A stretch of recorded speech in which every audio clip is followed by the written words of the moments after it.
सिद्धाणं नमो सिद्धाणं नमो आयर्याणं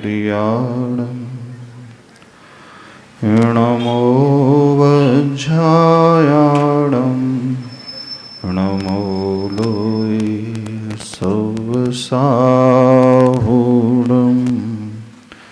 देवादिदेव अतिशयकारी श्री आदिनाथ भगवान की, देवादिदेव श्री अनंतनाथ भगवान की, संत श्रोमणी आचार्य भगवान गुरुदेव श्री विद्यासागर जी महाराज की, पूज्य आचार्य श्री समय सागर जी महाराज की, परम पूज्य पक्षमण श्री वीर सागर जी महाराज की, समस्त मुनि संघ की। देवादिदेव चरणे परिचिनियात आदृतो नित्यम, कामदुहि कामदाहिनी, ये विशेषण सर्व दुख निर्हरणम रत्नकरणक श्रावकाचार्य ग्रंथ में आचार्य प्रवर श्री समंत भद्र स्वामी जी कहते हैं, जो व्यक्ति अपने जीवन में अपनी मनोकामनाएं पूर्ण करना चाहता है, जो व्यक्ति अपनी प्रतिकूलताओं को, दुखों को, कष्टों को नष्ट करना चाहता है, तो उसे क्या करना चाहिए? एक सूत्र आचार्य भगवान दे रहे हैं, क्योंकि संसारी व्यक्ति दो ही चीजें चाहता है, कामदुहि। कामदुहि जानते हो क्या होता है? जैसे कामधेनु गाय होती है ना, उस गाय के पास जाकर के जो कामना करो वो आपकी सारी कामनाएं पूरी हो जाती है। तो व्यक्ति अपनी मनोकामनाओं को पूर्ण करना चाहता है। और दूसरा क्या चाहता है? कामदाहिनी, जो उसकी कषायों को, उसके वैर को, उसके दुख को, उसकी प्रतिकूलताओं को दहन कर दे, जला दे, नष्ट कर दे। आप इन दोनों के अलावा और कुछ नहीं चाहते। अपने दुखों को घटाना चाहते हो और सांसारिक वैभव को पाना चाहते हो। पहले क्या चाहते हो? पहले कष्टों को कम करना चाहते हो, और वैभव चाहते हो कि नहीं? अच्छा, कितना वैभव चाहते हो सुहास जी? कितना चाहिए? फिर भी कोई एक सपना तो होगा। 100 करोड़ ठीक है? 100 करोड़ नहीं चाहिए? 50 करोड़ नहीं चाहिए? राजेश उतना तो है, संबर तो अच्छा। मर्सिडीज कार चाहिए? नहीं चाहिए। राजेश जी आपको क्या चाहिए? कितने ट्रक चाहिए? कितने ट्रैलर चाहिए? संबर। और कितने चाहिए? किस किस को क्या क्या चाहिए? आज सबको एक कामना पूर्णति मंत्र देने की भावना हो रही है। पता नहीं क्यों आदिनाथ भगवान के दरबार में बैठ करके हृदय से भाव आया कि जो जो आपकी इच्छाएं हैं, सारी इच्छाएं पूर्ण हो जाएं, और उसके लिए एक मंत्र देने की भावना हो रही है। दे दे? दे दे? बोलो। आप बोलोगे तो देंगे, नहीं तो नहीं देंगे। दे दे? अच्छा, पहले मंत्र देने के पूर्व आप चाहते कितना, पहले ये तो बता दो। देखो, भगवान के सामने, गुरु के सामने, शास्त्र के सामने जो बोलोगे वो सत्य हो जाएगा। यदि आप ऊपर ऊपर से गर्दन हिला नहीं चाहिए तो कुछ नहीं मिलेगा। देख लेना, भगवान के सामने आप कह रहे हो, जो अंदर की भावना है वो बता दो। नहीं चाहिए तो बोल दो नहीं चाहिए महाराज जी, बोल दो। और चाहिए तो बोल दो महाराज जी चाहिए। नहीं चाहिए तो फिर ऊपर आ जाओ, कपड़े उतार दो, दीक्षा बन जाए। सबसे बढ़िया, जिसे कुछ नहीं चाहिए वो साधु बन जाता है। नहीं, जिसे सब कुछ चाहिए वो साधु बनता है। जानते हो साधु कौन बनता है? जिसे सब कुछ चाहिए वो साधु बनता है। जिसे अनंत चाहिए वो साधु बनता है। आप लोग तो एक नंबर के भिखारी हैं। भिखारी की औकात कितनी रहती है? चौराहे पे खड़ा होता है, कितना मांगता है? यहाँ का भिखारी कितना मांगता है? स्टैंडर्ड कितना उसका यहाँ का बताना? कितने रुपए में संतुष्ट हो जाता है? 1 रुपये नहीं, आज के ज़माने में 1 रुपये तो नहीं चलता होगा। 5, 10 रुपये, उससे ज़्यादा 10। कोई हो सकता है थोड़ा स्टैंडर्ड वाला भिखारी हो, मोटरसाइकिल में चलता हो, आईफोन मेंटेन करता हो, तो हो सकता है 50 भी मांगता हो। हाँ, हो सकता है कोई 100 रुपीज़, कोई 500 का नोट भी मांगता होगा। आज के ज़माने में सब बहुत हाई फाई हो गए हैं, सबके पास मोबाइल्स होते हैं, सबके पास आईफोन भी होने लगे, तो कोई आईफोन वाला भिखारी होता है उसका स्टैंडर्ड बड़ा होगा। कुछ ऐसे भी भिखारी होते हैं जो 4 व्हीलर में चलते हैं, कार में भी चलते हैं, उनके पास बाकायदा कार रहती है, लेकिन अपने जब धंधे में आते तो फटे कपड़े पहन के आ जाते हैं। उसके पहले तक कार से आते हैं, बस पूरी उसी ड्रेस में आ जाते हैं, फिर अपना काम शुरू कर देते हैं। जैसे पेंटिंग करने वाला, पुताई करने वाला, जब पेंटिंग करने आता है तो गंदे कपड़े पहनता है, उसके बाद शाम को देखना वही आपको पार्टी में मिल जाएगा, सूटेड बूटेड बहुत अच्छे से। तो कुछ ऐसे स्टैंडर्ड वाले भिखारी भी होते हैं जो 4 व्हीलर मेंटेन भी करते हैं, करते कि नहीं? यहाँ कितने स्टैंडर्ड वाले भिखारी हैं? यहाँ कितने स्टैंडर्ड वाले हैं? कितने हैं? भिखारी मांगेगा भी तो 5 रुपए, 10 रुपए, 50 रुपए, 100 रुपए, 500 रुपए। थोड़ा स्टैंडर्ड वाला होगा तो उसकी और अच्छी औकात होगी तो और ज़्यादा मांग लेगा, पर उससे ज़्यादा कभी मांगता है? नहीं मांगता है। आप जब भगवान के दरबार में आते हो तो कितना मांगते हो? जो भी मांगते हो कितना मांगते हो? 1 कार। जिसके पास गाड़ी नहीं है वो 1 कार मांगता होगा। जो किराए के मकान में रहता है वो क्या मांगता है भगवान के पास आकर के? भगवान, मैं इतनी भक्ति कर रहा हूँ, इतना तो कर ही दे, मेरा एक खुद का मकान हो जाए। मांगता है कि नहीं? सही बताना। जिसके पास दुकान नहीं है तो वो इतना मांग लेता है, एक दुकान मिल जाए। जो मेट्रो सिटीज़ में रहता है वो बोलता है एक फ्लैट मिल जाए, एक जॉब अच्छी मिल जाए, एक छोटा सा व्यापार हो जाए। जिसका छोटा व्यापार है वो मांगता है कि बड़ा व्यापार हो जाए। जिसका और बड़ा है तो उसको वो मांगता है कि मेरी फ्रेंचाइजीज खुल जाए, हो जाए। पर जितना भी आप मांगते हो उसकी लिमिट कितनी होती है? कितनी होती है? 1 कार, 1 फ्लैट, 1 प्रॉपर्टी, 2, 4, 20, 50 एकड़ की खेती, इससे ज़्यादा कुछ नहीं मांगते। क्या कभी आपने ये भी सोचा है कि मैं भगवान से ऐसा मांगू जैसे चक्रवर्ती को मिलता है? चक्रवर्ती के पास ऐसी निधि होती है, वो जितना भी बांटता है उसका कभी खत्म नहीं होता, समाप्ति नहीं होता। जितना भी बांटता है वो समाप्ति नहीं होता। ऐसी अक्षय निधि उसके पास होती है, डेली दान देते रहता है, किमिच्छिक दान देता है। जो उसके दरबार में आ जाए, जो मांगने के लिए आ जाए, खाली हाथ लौट करके नहीं जाता, झोली भर करके जाता है। बस आपकी इच्छा चाहिए कितनी है। तो आप लोग ऐसा भी मांगते हो कभी भगवान से? भगवान मैं चक्रवर्ती जैसा बन जाऊं? अरे मांगना है तो ढंग का मांगना सीखो। क्या छोटा फोटा मांगते थोड़ी देर में चले जाते हो? और जितना भी आप मांगते हो कब तक चलता है वो? कितने साल तक चलता है? आपकी गाड़ी, आपने कार मांगी 15 साल में, वैसी एक्सपायर हो जाएगी, उसके बाद तो चलेगी नहीं। फ्लैट है, प्रॉपर्टी है, कुछ समय बाद वो भी चला जाएगा। या तो वस्तु चली जाएगी या आप स्वयं चले जाओगे। या तो सोना चला जाएगा, चांदी चले जाएगी, प्रॉपर्टी चले जाएगी, कार चले जाएगी, घर चला जाएगा, अथवा एक दिन वो आएगा सारे सामान रहेंगे लेकिन आप चले जाओगे। या तो भोग्य वस्तु चली जाएगी अथवा भोक्ता ही चला जाएगा। चला जाएगा ना। एवरेज आयु कितनी होती है आज के ज़माने में? 70 साल। 70 ज़्यादा हो गई। कोरोना के बाद तो 40-40 में निपट रहे हैं लोग, निपट रहे हैं ना। हार्ट फेल किसका हो जाए पता नहीं, हार्ट अटैक किसको आ जाए, ब्रेन स्ट्रोक किसको हो जाए, पैरालिटिक अटैक किसको आ जाए, किसी को कुछ पता नहीं। फिर भी अपन मान लेते हैं 70 साल। चलो आप पुण्यशाली हो क्योंकि आप भक्ति कर रहे हैं तो 70 मांग लेते हैं, ठीक है ना। क्योंकि पुराना घी खाया आप लोगों ने, अभी नई पीढ़ी ने तो पुराना घी खाया नहीं, अभी डालडा खाया सब, तो वो ज़्यादा चलेंगे नहीं, उनकी गाड़ी ज़्यादा चलने वाली नहीं है। लेकिन जो शुद्ध घी खाने वाले हैं उनकी हड्डी मजबूत है, अभी भी उनकी चल जाएंगी 70-80 तक। जिंदगी भर जितनी मेहनत करते हो, जितना कमाते हो, जितना जोड़ करके रखते हो, कब से अपने मेहनत करना शुरू की? 30 साल से की उम्र से मेहनत करना शुरू की और 80 साल तक जी जान लगा करके खूब मेहनत किया। एक्सट्रीम की बात कर रहे हो कि 80 ईयर्स तक आपने खूब मेहनत की, 50 साल तक जिंदगी में खूब मेहनत की, खूब कमाया, खूब जोड़ा, खूब संग्रह किया, जब भोगने का समय आता है तो क्या होता है?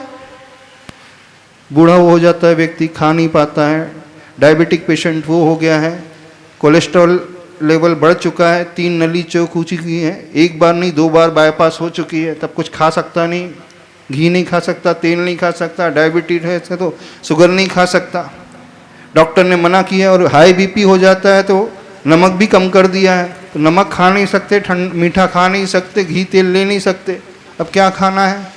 उबला हुआ। यानी जब भोगने की बारी आती है तो शरीर जवाब दे जाता है, जवाब दे जाता है। और मेहनत कितनी की आपने, दिन रात एक करके जोड़ा, खूब जोड़ा, लेकिन उसका उपभोग ही नहीं कर पाते। कुछ लोग ऐसे होते हैं जिन्हें वस्तु मिल जाती, पैसा मिल जाता है, वही चढ़ा जाता, चोरी हो जाता है।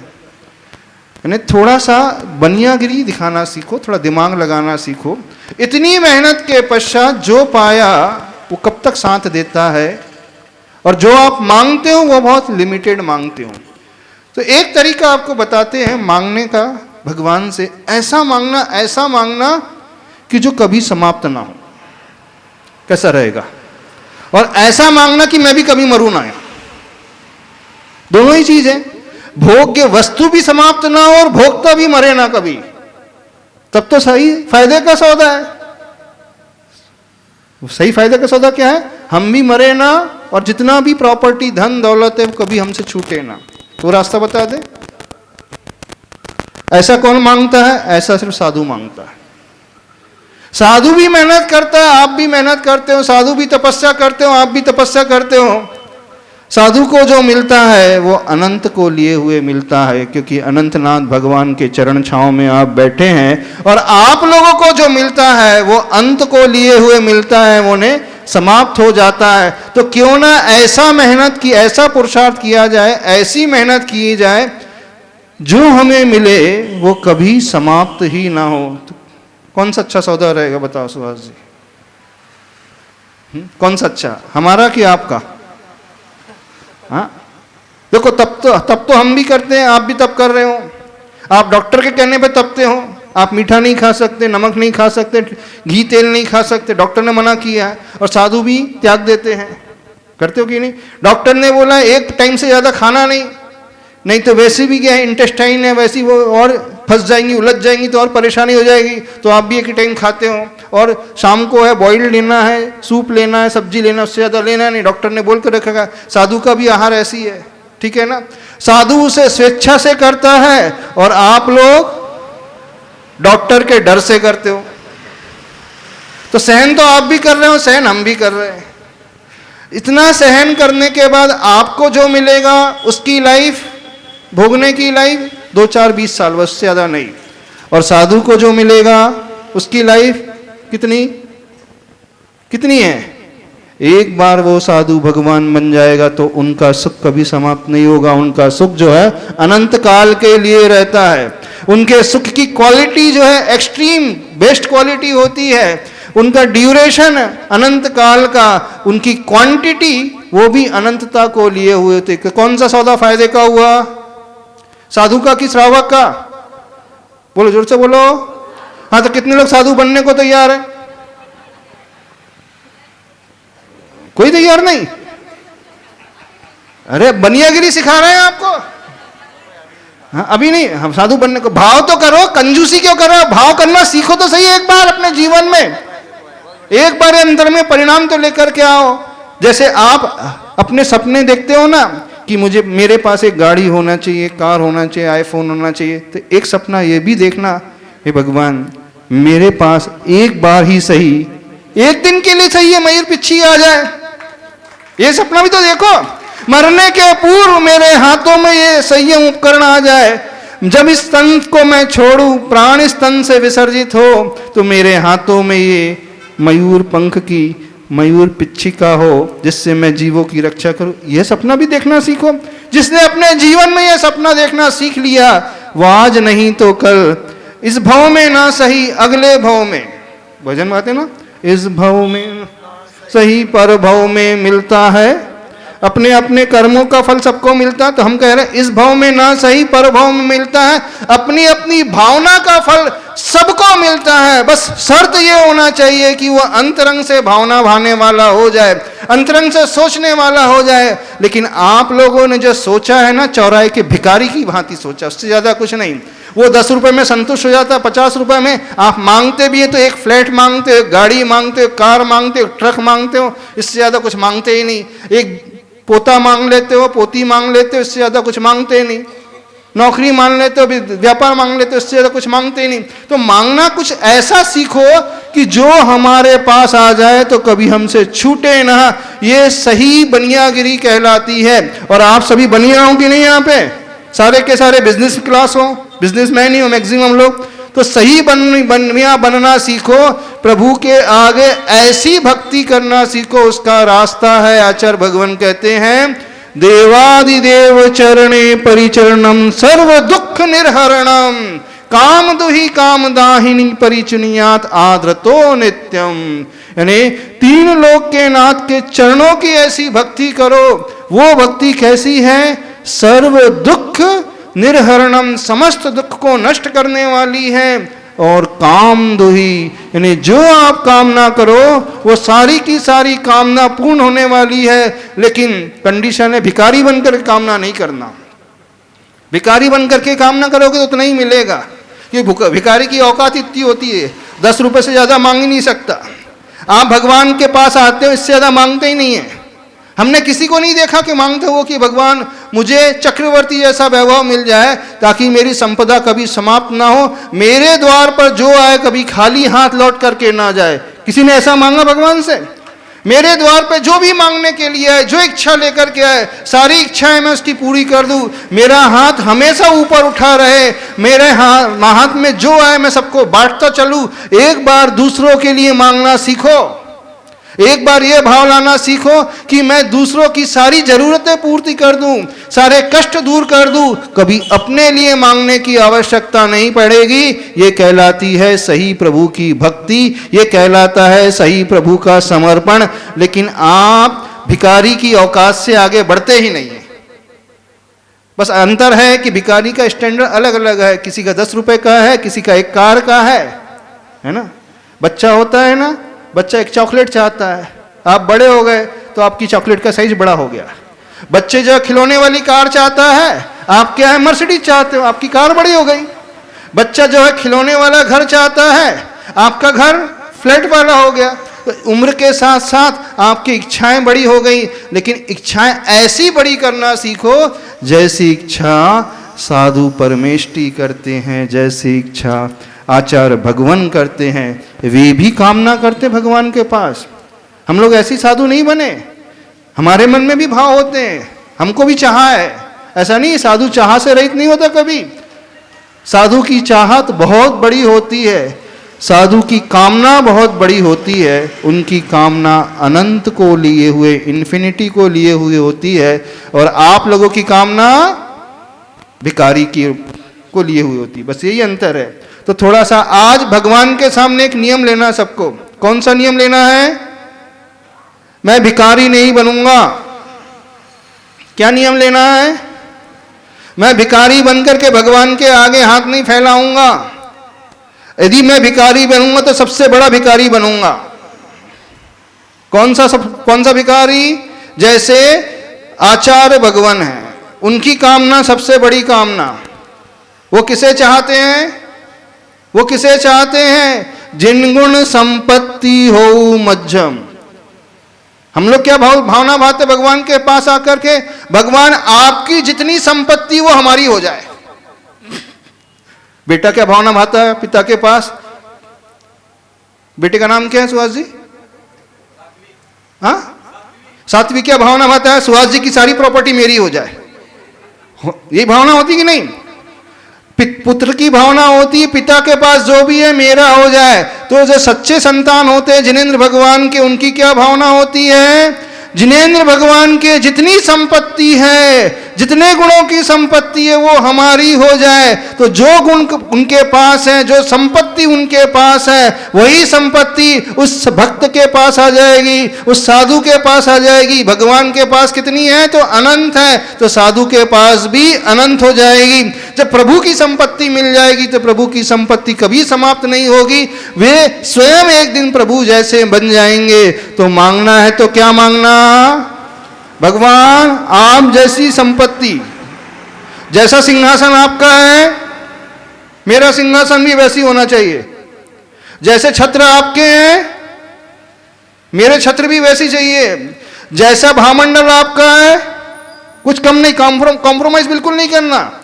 जैसा सुंदर भामंडल आपका वैसा भामंडल मेरा। जैसे आपके सिर पे 3 छत्र लटक रहे हैं, अपने मेरे सिर पे भी क्या होना चाहिए? जैसे आपके आगे 64 चंवर ढूंढ रहे हैं, मेरे आगे भी 64 चंवर ढूंढना चाहिए। जैसे आपका सिंहासन है मेरी सीट भी कैसी चाहिए? बिल्कुल उससे छोटा नहीं सिंहासन। कुछ समझ में आ रहा है कि नहीं समझ में आ रहा है? जैसे आपकी भक्ति में करोड़ों देवता आकर के वाद्य यंत्र बजाते हैं, वैसे हमारे पास भी करोड़ों देवता आकर के चक्कर लगाते रहे। जैसे देवता आपके स्वागत में पुष्प वृष्टि करते हैं, वैसे ही हमारे लिए भी पुष्प वृष्टि हो। बस आपसे कम कुछ नहीं। तो जो प्रभु से प्रभु को मांग लेता है उसे जीवन में कभी मांगने की आवश्यकता नहीं पड़ती है। वह स्वयं प्रभु जैसा बन जाता है, स्वयं की संपत्ति अनंत गुना हो जाती है। और एक बार वह संपत्ति मिल जाएगी तो ना हमारा मरण होगा, ना वस्तु का अभाव होगा, कभी नहीं छूटेगी। तो जिंदगी भर जो तपस्या की, उस तपस्या का फल क्या मिला? अब देखो आपको कितना मिला और हम लोगों को कितना मिला। आपको कितना मिला? रंच मात्र भी नहीं, एक रत्ती भी नहीं। और साधु को मिलता है अनंत। तो कौन सा सौदा अच्छा हुआ? अनंत। कितने लोग साधु बनने को तैयार है?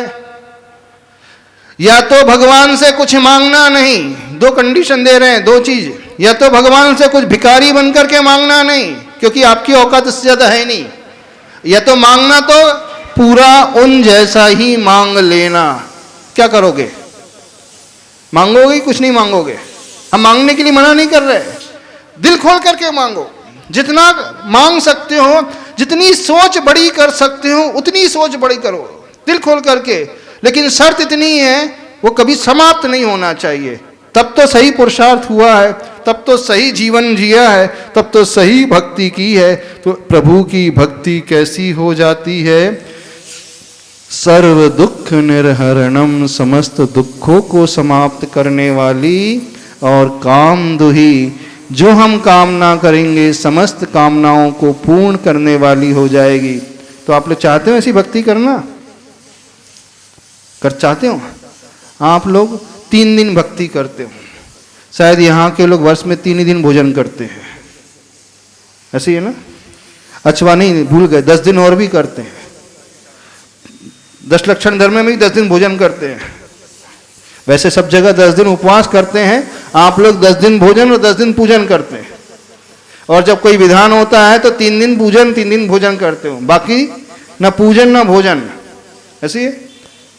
तो भक्ति करने का अर्थ क्या है? जिस दिन आप भोजन करेंगे उस दिन प्रभु की पूजन होगी, और जिस दिन प्रभु की पूजन नहीं उस दिन क्या हुआ? क्या होगा? जिस दिन भगवान को नहलाओगे उस दिन अपने सिर पे पानी डालोगे, जिस दिन भगवान को नहीं नहलाओगे उस दिन स्वयं भी स्नान नहीं करोगे। या तो ये कर लो, करना चाहते हो ऐसा? भगवान जिस दिन मैं पूजन करूंगा उसी दिन भोजन करूंगा, और जिस दिन पूजन नहीं उस दिन क्या होगा? भोजन नहीं। तो ये सही भक्त की पहचान होती है। कितने ऐसे सही भक्त बैठे हैं यहां? कोई भी नहीं है। वक्त नहीं है आप लोगों को? यहां के भक्तों के पास वक्त बहुत कम है, और जिसके पास वक्त कम होता है उसे क्या कहा जाता है? जिसके पास वक्त कम होता है उसे क्या कहा जाता है? कम वक्त वाला। और जो कम वक्त वाला होता है वो कौन होता है? कम वक्त होता है। ऐसे कम वक्त कौन होता है? कम वक्त समझते हो कि नहीं? जिसके पास प्रभु भक्ति के लिए वक्त नहीं है, समय नहीं है, सिर्फ अपने पेट भरने के लिए समय है, अपनी दुकान चलाने के लिए समय है, तो समझना उससे बड़ा नासमझ व्यक्ति कुछ नहीं है। अरे प्रभु तो सब कुछ देने के लिए तैयार बैठे ही हैं, लेकिन आपको वो भावना बनाना है। तो आज के दिन ये संकल्प करके जाना, हम प्रभु से कुछ नहीं मांगेंगे, और मांगेंगे तो ऐसा मांगेंगे जो कभी समाप्त नहीं होगा। ऐसा भाव अपने भीतर लेकर के आना, और ये भाव जिस दिन मैं भोजन करने का भाव अपने भीतर लेकर के आऊँगा, तो भोजन बाद में, पहले क्या होगी? पूजन। हाथ खड़े करो। जो भोजन के पहले पूजन करेंगे, एक छोटा सा अर्घ्य चढ़ा लेना। घर में चावल है, बादाम है, फल है, लौंग है, चढ़ा देना। नहीं है तो उधार की ले लेना, उधार की ले लेना, भीख मांग लेना, क्या जाता है। यदि शक्ति है तो एक अर्घ्य चढ़ा देना, वो भी पूजा मानी जाएगी। कर लोगे इतना? लेकिन पूजा कब होती है? जब भगवान का स्नान कराओगे, अर्थात भगवान का अभिषेक करोगे। तो बस एक काम करना, आज चूंकि अंतिम दिन है, आप लोगों को एक बहुत सुंदर मंत्र देने की भावना है। आप अपने घर से नेगेटिविटी भगाना चाहते हो, अपने घर की पॉजिटिव ऊर्जा को जागृत करना चाहते हो, अपना व्यापार बढ़ाना चाहते हो, व्यापार में जहाँ बैठते हो वहाँ पॉजिटिव वाइब्रेशन लेकर के आना चाहते हो, तो इसका सबसे अच्छा उपाय है भगवान अनंतनाथ भगवान को उठा करके अपने घर पे लेकर चले जाओ। क्योंकि जहां भगवान रहेंगे वो सबसे ज्यादा एनर्जी रहेगी। पर ऐसा संभव नहीं, भगवान को ले नहीं जा सकते। तो दूसरा उपाय है, भगवान के मस्तक से जो प्रवाहित हुआ जल है, जो गंधोदक बन जाएगा, उस गंधोदक को अपने घर के नॉर्थ ईस्ट कॉर्नर में जाकर के रख देना, ईशान कोण में रख देना। अपने दुकान में जहां आप बैठते हो, पूजा आपको जहां आप बैठ करके दीपक जलाते हो, वहां पर उस गंधोदक को रख देना। तो जब तक वो गंधोदक मौजूद रहेगा, वहां की वाइब्रेशन पूरी की पूरी पॉजिटिविटी को लिए हुए होगी। और संध्या काल में सूर्यास्त के पूर्व उस गंधोदक को विसर्जित कर देना। आपको देखना चमत्कार अपने जीवन में। आपकी दुकान में जो कस्टमर आए उसका स्वागत किससे? वैष्णव दर्शन में वो प्रसाद देते हैं, अपन क्या देते हैं जैन दर्शन में? गंधोदक से स्वागत करना। तो उसका विश्वास आपके प्रति बढ़ेगा, आत्मीयता आपके प्रति बढ़ेगी। घर में यदि गंधोदक रहेगा ईशान कोण में चांदी के कलश में, तो वहाँ शुद्ध ऊर्जा बनी रहेगी। लेकिन होना ये चाहिए कि गंधोदक अपने हाथ से बनाया हुआ हो, तो वो चमत्कार आपके जीवन में करेगा। उधार का गंधोदक नहीं ले आना। पंडित जी ने अभिषेक किया और आप लेकर के चले, उससे कुछ काम नहीं होगा। क्योंकि आप जिस भावना को लेकर के गंधोदक बनाओगे, वो चमत्कार आपके जीवन में दिखाएगा। तो आप अपने व्यापार को अच्छा करना चाहते हो, घर की एनर्जी को अच्छा बनाना चाहते हो, निगेटिविटी को दूर करना चाहते हो, और अपनी आत्मा को पवित्र करना चाहते हो, तो प्रभु भक्ति का प्रथम स्वरूप जो होता है, अतिशयकारी गंधोदक बना करके लेकर के जाना। कितने तो गंधोदक लेकर के जाएंगे अपने घर में रोज? पुरुष वर्ग जो पीछे बैठा है, उन्हें बात समझ में नहीं आ रही। या तो वो चाहते हैं कि उनके घर में हमेशा निगेटिव ऊर्जा बनी रहे, उनकी दुकान में हमेशा निगेटिविटी बनी रहे, उनकी दुकान से ग्राहक हमेशा लौटते रहे, तो वो चाहते हैं। इसका अर्थ ये है। और जो ऐसा नहीं चाहते हैं, वो एक कार्य अवश्य करेगा, प्रतिदिन अपने हाथों से शांति धारा करके उस अतिशयकारी गंधोदक को बनाएगा और चांदी के एक कलश में लेकर के जाएगा। और घर में जो भी मेहमान आएंगे उनका स्वागत गंधोदक से करेगा।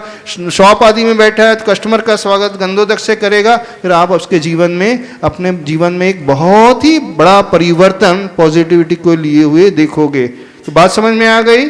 प्रभु का अभिषेक गंधोदक बनाने के लिए, पॉजिटिविटी लाने के लिए, और पूजा, उसके बाद भोजन, फिर ये भक्ति आपके लिए सब कुछ देने वाली होगी। क्योंकि आप में से कोई मुनि बनने की शक्ति तो रख नहीं रहा है।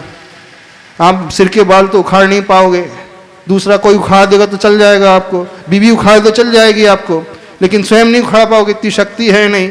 हाँ, स्वयं विहार कर नहीं पाओगे, स्वयं जो है केसलंच कर नहीं पाओगे, स्वयं सर्दी गर्मी सहन नहीं कर पाओगे, स्वयं कपड़े उतार नहीं पाओगे, दूसरा फाड़ के उतार दो चल जाएगा आपको। साधु तो बन नहीं सकते। तो जब साधु नहीं बन सकते हैं तो एक श्रावक बन जाना। और योग्य श्रावक की पहचान ये होती है, वह प्रभु का सबसे बड़ा भक्त होता है। और जो भक्त होता है, भक्ति करता है, वो सर्वप्रथम एक कार्य अवश्य करता है, अपने हाथों से गंधोदक बनाता है और गंधोदक बनाने के पश्चात छोटी ही पूजा सही एक अर्घ अवश्य चढ़ाएगा। फिर आप इसका प्रभाव अपने दैनंदिन जीवन में देखना, फिर जो आपको मिलेगा वह आपकी सारी की सारी मनोकामनाओं को पूर्ण करने वाला होगा और सभी दुखों को नष्ट करने वाला होगा। बहुत अच्छा लगा अभी मिलकर के आप लोगों ने विधान किया, लेकिन विधान यहीं पूरा नहीं हुआ है। ये विधान तब पूरा माना जाएगा जब अनंतनाथ भगवान की बेदी भव्य बनकर के तैयार हो जाएगी। और दूसरा कार्य है, साधु जो है अन्य स्थानक आदि में ना रुके, आपके बनाए हुए संत निवास में रुके, तो मानना आप गुरु के प्रति